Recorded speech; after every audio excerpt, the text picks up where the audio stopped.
Ze hebben die even scoren? Ze hebben even scoren, de heg hebben ze even scoren, ja. Oh. De heg hebben ze even geknipt. Aha. Ja. Ja, nou ja, dat is een verhaal, dat kerst al lang natuurlijk. Die heg, toen die aanplant is, toen hebben we afgepraat dat hij zou voor de showroom langs een meter hoger. Ja. Maar ik zeg wel, als ik krijg die kunstmest bij jongens voor de ruten. Wat dan? Want hij groeit er als kool en nou, van de week hadden ze hem ook weer even op maat gemaakt. En toen had ik gezegd van, na de tijd, hij moet op een meter, je knipt hem toch nog steeds te hoog, hij is te hoog. En dan heb ik gemeten, dan was hij 1,40. Nou, dat was niet de afspraak. En toen hebben we toch nog even met de provincie praten. En belt ook met de afdeling wegenbeheer en onderhoud. Wat zeiden ze, daar heeft er meer? Nee, ze hadden daar wel begrip voor. Ze zeiden, nou inderdaad, dat hebben wij afgepraat.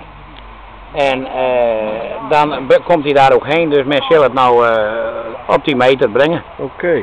En dan is het denk ik ook een mooi keurig gezicht. En het is ook natuurlijk voor de verkeersveiligheid van hier uit de Dorpweg, uit Kornienberg, om de grote weg op te komen. Dan moet je ook ruim zicht hebben. En een hek van 1,70 meter of zo, die heeft in elk geval geen ruim zicht. Dus dezelfde mensen weer blind met wezen, die oversteken moeten.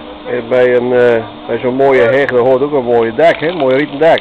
Ja, nou dat rieten dak, dat kan je zien, dat is keurig maken denk ik. Dat was een dikke bende, no? Ja, dat was wat zuurig, ja. Maar ja, dat heb ik toen ook wel eens gezegd. Je moet het toch eerst, bij wij van het oude stempel, eigenlijk moet je het eerst verdienen. En dan uitgeven. En we zaten met de recessie. Dan ben je ook wat voorzichtiger. En wij zagen nou eigenlijk de mogelijkheid om te zeggen, wij zijn zo knap door die recessie heen scharreld. We kunnen daar aardig in staande blijven. Dus nou kon dat ook rustig gebeuren.